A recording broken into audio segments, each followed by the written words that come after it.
All right, we're here at Ford Winter Sessions with Distal, Michael, and the Range, James, in DC. They're playing later tonight. So I'm just going to start off with some questions for you guys here. So what's the significance of each of your monikers? You said you used to be Proximal and then you changed it to Distal. What's the opposite of that? Yes. It's the opposite. When I was Proximal, I played happy hardcore, gabber, and very heavy rave, music, breakcore, stuff like that. And I was kind of crazy. So I was known around town as being like the guy that's going to go crazy at everything and play whatever he wants. So I kind of wanted to take all of everything I had learned and grew up learning, knowing all that stuff, all the knowledge, all the samples, all the mentality of everything that I'd seen involved, and kind of spin it and do something completely different, which is the opposite of Proximal, which is near and far. So it seemed perfect to me just to do it like that. I thought it sounded cool. So James, where did the Range come from? Well, I like math a lot, so and I like statistics, so I like the idea of like the range. I also like the multiple meanings on the range. So both of you kind of have like mathematical names in theory. Educational. So why don't you both tell us a little bit about your latest projects? You have a new EP coming out on Trouble and Bass. Yeah, I've got an EP called Vampire Lightning EP, which is some of my older but more crowd-friendly stuff, which is a juke track, Vampire Lightning, which is the lead track, Cherry Red, which is a trap track, and Green Lantern, which is more just a instrumental, and then Mike Q, famous Mike Q ballroom extraordinaire, did a remix for it. It's pretty cool. And other than that, I have a EP coming out on Lucky Beard, which is a bunch of up-and-coming people, a guy named Stabber from LA. It's run by him and one of the guys from Crookers. And it's a really good label. It's really weird, dry stuff. They all kind of came from a little bit of a breakcore, weird background, so I really connected with them and got me to do something like that. And then I'm working on the second LP, second album for. So what kind of projects do you have going on now? So I have I just finished my EP coming out in February for Donkey Pitch, and then I'll have like kind of the footwork, jungle, like R&B footwork, high tempo stuff, and I have remixes from Keyboard Kid, Supreme Cuts, House, and Obesity, and then I have my full length in September, which I have on stage. So Vampire Lightning, I saw the art for that. I listened to the clips online. And that definitely has like a theme and your EP on Donkey Pitch sort of has a cohesive feel. How do you come up with like a theme or a vibe for your release, and how important do you think that is? For me, it was kind of like just the colors and the shape of all the songs kind of work. Like Vampire Lightning, has different colors in it that kind of work with Green Lantern and Cherry Red, so everything's red and green, and Vampire Lightning is like a mixture of both of them. And I think the sounds I used were very like roundy, so they just all sound like they go together in my brain as they shape. So I kind of put them all together, and they all have this kind of one running theme, which is kind of like a little bit more of a rough-ish to a gangster feel, So with vampires? Yeah, with vampires. Yeah, I mean, I think a lot of it too is just like with any kind of EP, you're going to end up writing tracks in a similar time frame. So like your reverb structure and all that stuff is going to lend to where it's like your synthesizer choices are going to be kind of grouping the tracks themselves. So yeah, I mean, you end up writing a bunch of tunes and they probably come off the same in my head. I see them as kind of more disparate elements. Learning new tricks. Yeah. Trying them out. Exactly. So you came here from Rhode Island? Yes, that's a good accent. It's perfect. I didn't know. Exactly. Yeah. So Rhode Island is obviously tiny. It's the tiniest state in the Union, I think. Yes, and it's mostly like still kind of reeling from the lightning bolt and that kind of like Baltimore Providence connection. And most of the people that still make music there do that kind of sound. Yeah. Yeah. Fourth Thunder and stuff. And there's more like people making this music, like House from Triangle, which is here, and Roach Cousins, and a couple other bands are there. So it's slow, but it's kind of nice. I like that it's small. Like it's not as much pressure as like having New York, where there's just all this history. Are there like nights to go out to there? Well, we're making them, but not particularly. There's not really good venues for it yet, but it's slow but steady. It's good. So how are things in Atlanta? I don't know. I might have been able to tell you that 6 months ago, but I don't know. I don't know. I haven't played in Atlanta in a long time, really. I threw a showcase for my label. And it went really well back in September. But Atlanta is very, I don't know, they're just really into trap right now. I mean, on top of the fact that Have they not been over the last? I meant, here, let me rephrase that. They're into like white boy trap now. They're like into like weird, like the weirder, like all the new intelligent, nerdy trap stuff. And I mean, I don't know, man. It's kind of an anomaly to me right now. But it's almost like all the bro stuff is done completely, and they're just jumping on trap. And I don't know. I feel like there needs to be. I'd like to see a little bit more energy with more house-oriented stuff coming up. But there's a lot of nights to go to, and there's a lot of up-and-coming people. And that's mainly trap stuff. So how are you guys enjoying DC? You did some sightseeing earlier. Yeah, it's great. Went to Jefferson Memorial. Oh. Yeah, saw everything. Forward. A good friend, Ken and Eric, they took me. It was amazing. It was really, really cool to see. I mean, it's just something you've never. I've seen them all the time, and I've just never been to them. So the White House was really underwhelming. I was like, yeah, it's really small. I don't know why. And went to the Abe Lincoln. We did everything. So back to music. What producers are you really blowing your mind right now? What are you really into right now? It's still kind of machine drum for me. Like it's been ever since Bruins. Like I just can't even seem to get enough really. And I don't know. All my friends like I listen to them. So Supreme Cuts new stuff is really good. And house stuff. Yeah. There's a secret weapon that I have, but everybody should check him out. He's really good. His name is Jay Tesian. He's from London, and he writes amazing, just like really drum machine oriented, like acid stuff. It's just intense, and then he'll get really dark, and it's really. I'll play a lot of his stuff tonight. Really, really good stuff. Him, Nguyen from South America, who now is I think he lives in Spain. But anyways, yeah, him, Cardo Pusher. I've always liked Cardo Pusher, but I really like him right now. I like all the acid stuff he's been doing on Classic Works. And Theft, probably from my label, everything. I think I've seen that guy. I don't know if you're familiar with him, but we just did a release with him. And he's kind of come up from this guy a couple of years ago now. He's being played one man playing his tunes. He's playing with Fabric soon, and he's getting on all the big labels. And it's like I've seen his music really progress and really mature and really on point. And it's something no one else is doing. It's like really slow, broken beat stuff.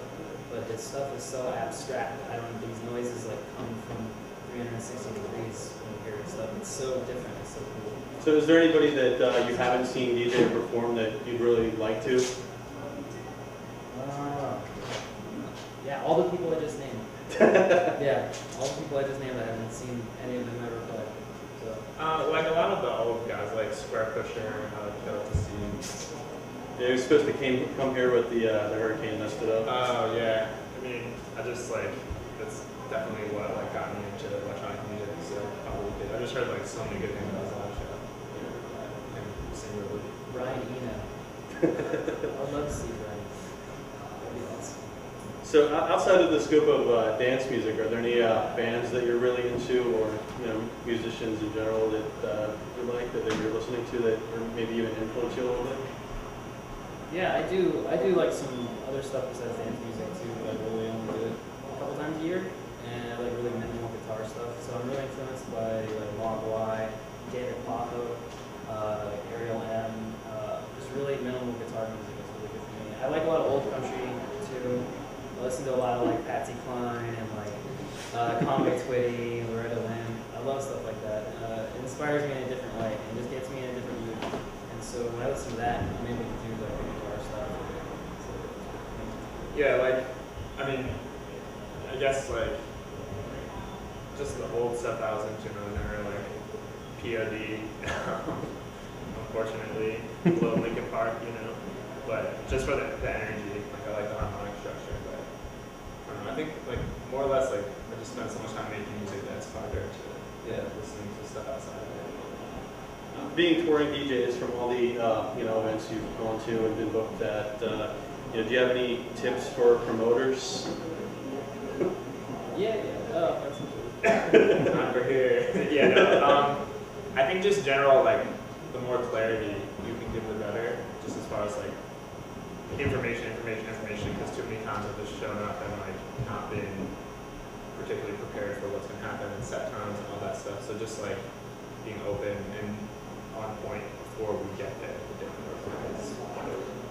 I think my main thing is like, I don't know, there's a lot of hospitality issues, a lot of weird things that happen that just make you, the thing is like you can get put in a kind of a sour mood if you're just standing outside of a hotel for like an hour. You're kind of like, what the hell, I just want to put my things down. It's like little things like that that you guys gotta think, like if you're not at home and you're away from your city or somewhere else, like you don't want to be stranded somewhere. You know, just hospitality issues, just watch out. That's all I'm saying for that kind of stuff. Everything will go better if the DJ is happy. If he's happy, his music will be happy, everybody else in the crowd will be happy, everything will be cool. It's just like, if you're getting a sour mood and then the promoter is just, it's just kind of this weird energy. So, I like going to things feeling positive. So. All right, well, being that 2012 is coming to a close and everybody's putting out best of lists, do you have any tracks that really stood out for you this year? Chief Keef. Just a lot of the Chicago stuff, and just getting back into rap has been a big thing for me. And hardcore, I'm feeling good about that. But as far as bass music stuff, it's hard to say. Yeah, I don't know. What do you think about it? Yeah, man, I don't know. I think Hot Box by Carter Pusher is definitely, I don't know, man. I think that it's really cool to see a label like that, it's a net label, have these really mature tracks that's just like, I really want these things to be on vinyl. A lot of times, net labels don't really, or digital labels, sorry, just don't come across with them as much power as some of the vinyl labels. But these guys are so on point, they're really behind. Every time I get one of the vinyls, I'm making sure I listen to it. So yeah, I mean, everything those guys are doing, Hot Box, that tune is excellent. So how do you feel about the general direction that electronic music is going in 2012 with all the different things happening, like superstar DJs pressing play and like elaborate light shows and all that at festivals, as opposed to like the smaller more intimate venues and everything? I don't know. It's a weird thing. I don't know. I feel like I just opened for Justice not too long ago. I was telling some of my friends, and it was a very weird feeling because you're playing in front of like 4,000 kids, and you're just sitting up there DJing, and they're not from DJ culture, so they don't understand like what to do, or they're like, where's all the pyrotechnics and where's the lights and and you're just like up there like, damn, I'm just playing records, like just ignore me and listen to the mix and listen to like the selections I make, but they're like not nerdy. So it's kind of hard sometimes just to be like to try to represent DJ culture onto a huge mass audience without having all these grandiose things. So I think there really needs to be, I think America is really on point right now with making electronic music at these big festivals happen, and it's really cool and it's awesome to see, but you rarely see it where like they've infused this like nerdy DJ culture into it, because it's hard to get that across without all the crazy insane background stuff. And it's like, I would love to continue to play for crowds like that, but I don't have the budget to do shows with explosions and lights and graphics. It's like, I really think that, I don't know, I just feel like there needs to be a little bit more infusion of what DJ culture used to be, and I think that they'll get it a little bit more, and I think that it'll be a nice compromise. And I think that you're seeing kind of like a very severe divergence between these like headliners, like you mentioned, like the press play people. Like, I just think in general, like people I talk to outside of like DJ culture that don't do it, like they get a sense that that's representative of all the stuff that we're doing, when there's like a very healthy and active environment that's not really getting supported nearly as much as it could be. and you're hitting these like superstar guys just completely blowing shit out of proportion, which is kind of an unhealthy effect. So Cage trampolines. yeah, it's just it's weird. That's like performance. Though. I mean, that's almost like I don't know. That's I knew like you were talking the about cake club. and trampolines. But it's Yeah. just like that's almost like not even like he's not even doing it. He's just. But people love that, so it's like. You know, it's weird. I'm like a free market guy, so like I'm okay with competition and do your thing if you have the. But like at the same time, it's like, damn, y'all just taking a big chunk out of everything, and even the little guys, not the little guys, but like the more history-oriented dudes in the dark. So it'll be interesting to see if that inequality widens, which it probably will, Yeah. knowing what will happen, or if it will strengthen the lower people. So both of you have several mixes available online. That people can listen to. Do you take a different approach to making a a mix for like a podcast or like a magazine? Is it compared to like what you do in a club? Yeah, maybe not give away all my secrets in the mix. Just making sure to, but I don't know, man. Like, I really think it just has to do with my mood, really. Like, when I'm just going to decide to make the mix. Because if I'm in a certain mood, because, like, usually they don't make you have guidelines. There's not usually guidelines. You have to do this or that. I like that. So, like, if I wake up and I'm just like, oh, I feel like I want to DJ, and I want to DJ this right now, it's like, it's good to be able to just be able to walk into it and do it. So, It's a very different mandate too, like when you're in front of people versus in front of your screen. I think you either you tend to be much more risk averse or risky with your choices online as opposed to a crowd where you're essentially trying to like dynamically adjust everything. But in general, I mean, I think you come from the same spot head-wise into everything, but because you're supposed to adjust, you just swap out. So do either of you mix like harmonically with like mixed key or anything like that, or you just do it by ear, one by ear? yeah, just. Yeah, by ear. I think more percussively as is, and I think I don't know. I mean, I think like a lot of the time, like you're only really in that mixed point for so long, right? So if you can try to think on a different level and harmonically, I just try to read it. I'm like, oh, we'll go really well. Yeah, this goes really well. sounds like It's it'll be usually if you're a well-traveled DJ, it's like you're usually like, oh, that does it. Sometimes. yeah. Not always. Sometimes you're like, oh, filter button. So could you just talk a little bit about as much as you're comfortable telling people about your production setups, what you use and so forth, software, hardware, etc. Mine's really simple. I just use Logic Pro. Lots of different plugins, and I just recently got Native Instruments complete. And I use battery. I use the sampler. It's funny. I got this huge $1,000+ package, and like I'm just sitting there like playing with. I love the sampler. I'm like, oh, this sampler is awesome, and like the synths are kind of just sitting there. And I'm like putting in samples and doing stuff. So I'm like, yeah, these synths are really cool, but I'm still very focused on that. So I still love samples. I still love sampling things, and I just use MIDI keyboards, stuff like that. And really, that's pretty much it. I have like an old Gmail, and I sample a lot of my records, and yeah, man, it's really simple. Yeah, I find the same thing. Like I prefer to use the animal I know versus the like possibly better thing I don't know. So like knowing like ES2 and Logic really well is my like single synthesizer is really helpful because if you have something in your head, you know you can produce it relatively quickly. So for me, I have 4 monitors set up, so I always have like the mixer up as well as the like arranging window. And I find like my main idea is to try to get more efficient and faster. So I figure if I can like push myself with timing instead of trying to spend a lot of time on each individual track, I end up with a better overall. So what do you both like about Logic as compared to the other options that are out there that people are using? I just like the way it processes audio. It's the most, once you know how to wrangle the beast and control it, once you know how to do it, it makes sounds perfectly, it sounds the most professional, I think, out of all of them. It's got this warmth to it. The output has this really, it's got a warm feeling to it, whereas I feel like Ableton, Fruity Loops, and Reason have a very digital feel, less analog, very too clean feel, and Logic has this nice like warmth to it. That's just what I got. Yeah, I think too, a lot of it has to do with just what you're comfortable with. I mean, like you start with one thing and you have no incentive to switch as long as you're comfortable. Well, I started Oh, with, you switched? yeah, Oh, wow. I started with Reason, and I was like, Oh yeah, that's not. no, I can't. Yeah, I can't. I couldn't do anything. I couldn't bring anything from the outside in. It was horrible. The Logic's really, and it's getting better too. I think honestly, Ableton and Logic's getting better, but I would be at this point. Yeah. So do either of you have any gear on your wish list? Yeah, I would love to get a, it's called a drum computer, MFB 522. It's just like an 808 replicant, and it's like literally, you can put the 808, roll 808 up next to this thing. It's only like a $300 machine.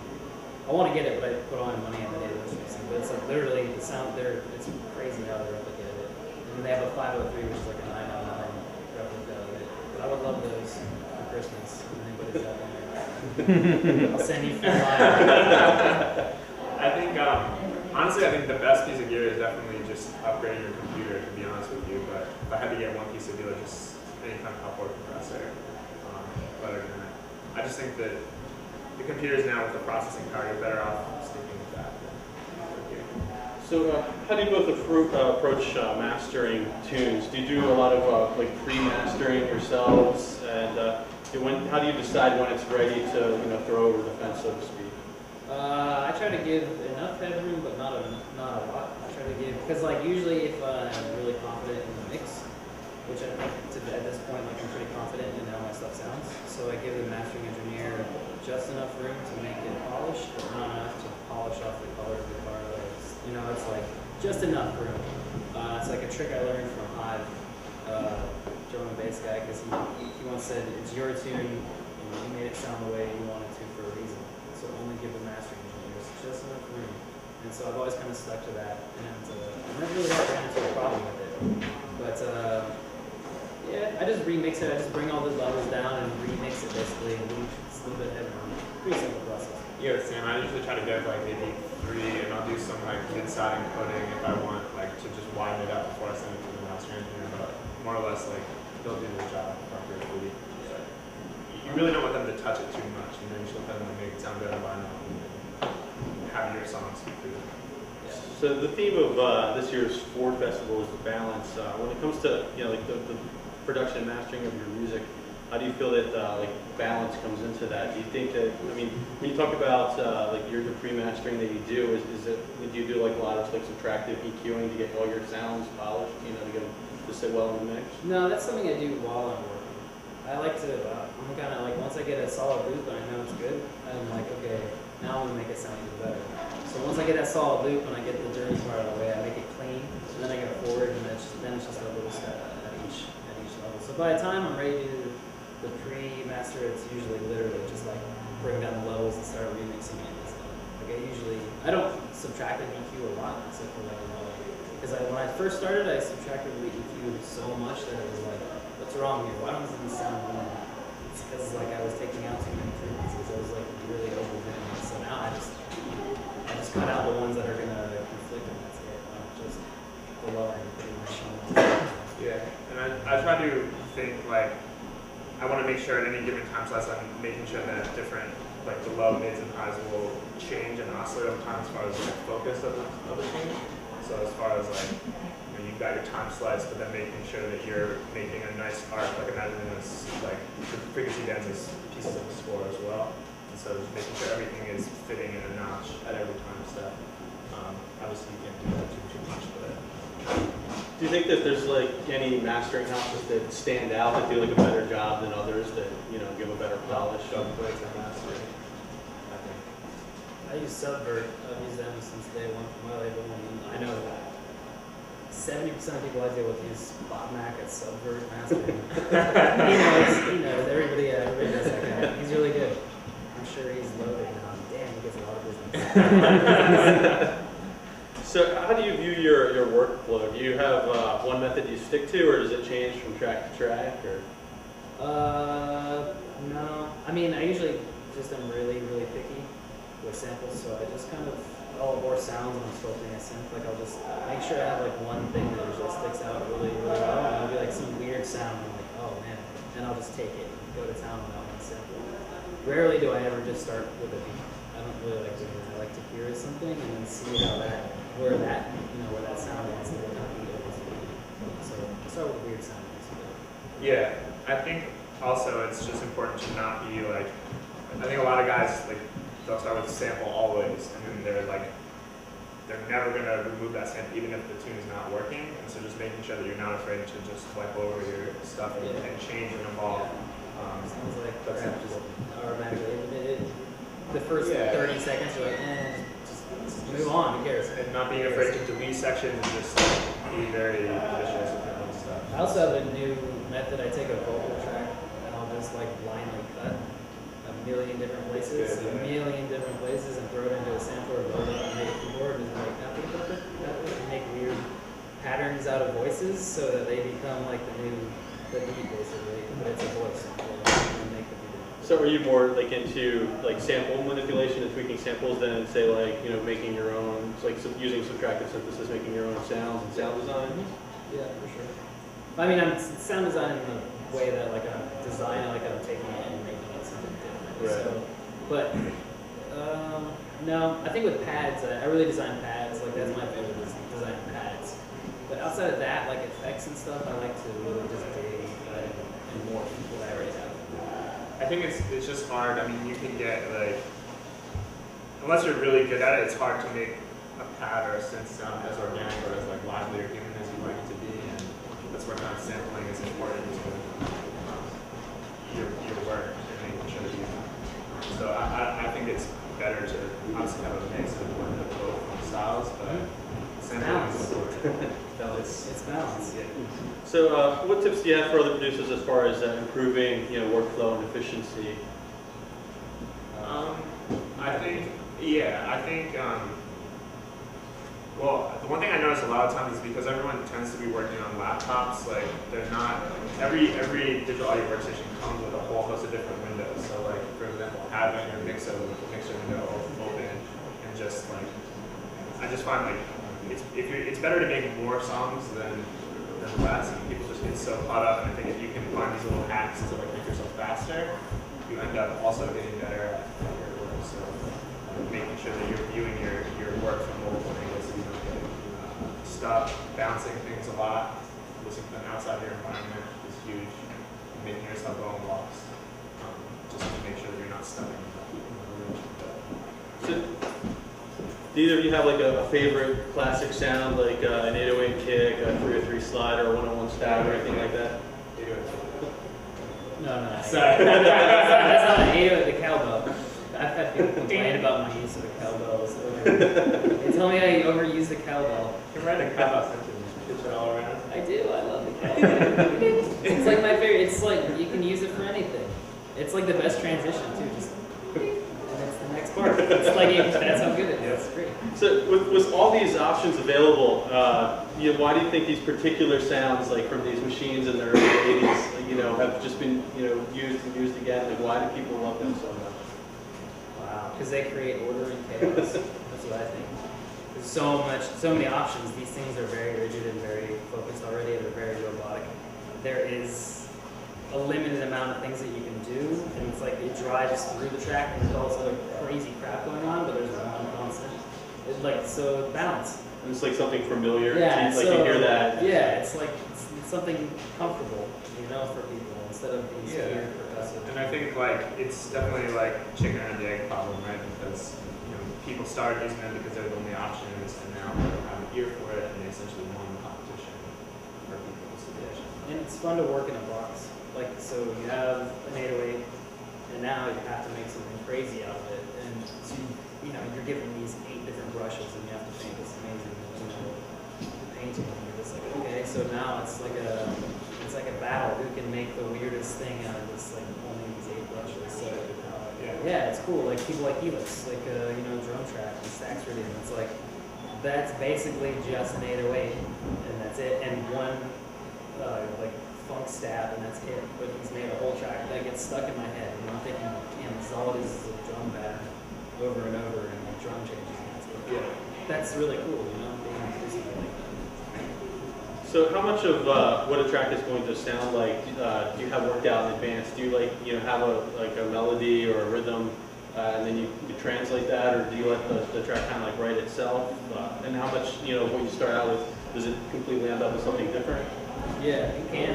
Definitely start. Yeah, it's just chaos though. I don't really. I've never think rarely have I ever gotten into a track being like, oh, this is like cool melody, like, because I'm not like super classical trained musician, so like I kind of like to get stimulus and then, you know, morph it down what I want instead of like, oh, I had this crazy melody in my head. Like I'm not really like that in my process. But it is a distribution, right? I mean, like that kind of ties into what I was saying before. Is like it's all about just moving through time and letting your ear tell you kind of what to do, and just trusting that you're good enough in the software to like make it work for you. So just know that if you start getting into rules based, like trying to write songs like singer songwriter style, like you're gonna get in trouble. So it's better to Yeah, while the track is going, then I'm like, oh, there's a good melody in my head. But Yeah. the beats already has to be there, so it doesn't come from nowhere. It comes from the beat already going, so it's all within. Do you tap out a lot of your beats, or do you sequence them? It depends on what kind of beat I'm writing. Like I think that's the main thing with a lot of juke and forward guys, which I'm not writing as much anymore because I'm getting a little burnt out on it. But like I think a lot of those guys kind of the thing that really separates them and the people in Chicago who originated it all is they use their fingers to tap it out, and there are human features that you can hear in that stuff. And that's why Rashad and that, you can just hear this guy because when he was in my studio, it was just like tap tap tap tap tap tap, and I would quantize and be like, "What are you doing? Stop! Tap tap tap!" Like it doesn't matter. Like make it human. And I think there's like a lot of people who are just like quantize it. It doesn't sound natural. There's no swing. There's no velocity change. It's just like the velocity is set one way for 3 minutes and it's set perfectly on time. It doesn't sound human, and it kind of kills the whole feel of juke. Yeah, I have a snare tab that I tap everything into, and then you can selectively quantize if you want. But like a lot of guys, like because they don't know the rhythms as much, like they'll miss like something they might be hearing these triplets. They'll put in like 16 tones, Yeah. or else like half 16 note stuff. They're just messing it up with the quantization. They're hearing it wrong. At least all sorts of wrong stuff. All right, well, that's about all I have. Do you guys have anything else you wanted to add? Anything else you guys wanted to talk about? I'll let people know. Plug, promote, anything? Buy my record. My album drops February 2013. Oh, wait, I think you had a radio on Oh, my EP. My next release. Okay, word. Yeah, sure, buy mine too. If you want, December 18th. If you don't, Does Embassy? EmbassyRecordings.com. We're going to be putting out another vinyl release with Wheezy and Moldy, and two very different sounds on vinyl, and I really like that idea. Moldy's going to be really slow, dark, dubstep oriented stuff, and then the Wheezy release will be crazy, acid, juke, forward stuff. So it's going to be a cool little, but support vinyl in the United States. All my vinyl is produced, mastered, cut, everything here in the U.S. We're going to be doing a Christmas sale, $8 for the Picks and Whistles, the Picks and Whistles EP. So yeah, please pick it up. Only limited run of 300 and we're almost out. So, All right. Thank you, everybody. Does anybody have any questions or anything? All right. Thanks, guys. Looking forward to your sets I tonight. think she said she had a question. thank you. Thanks, guys.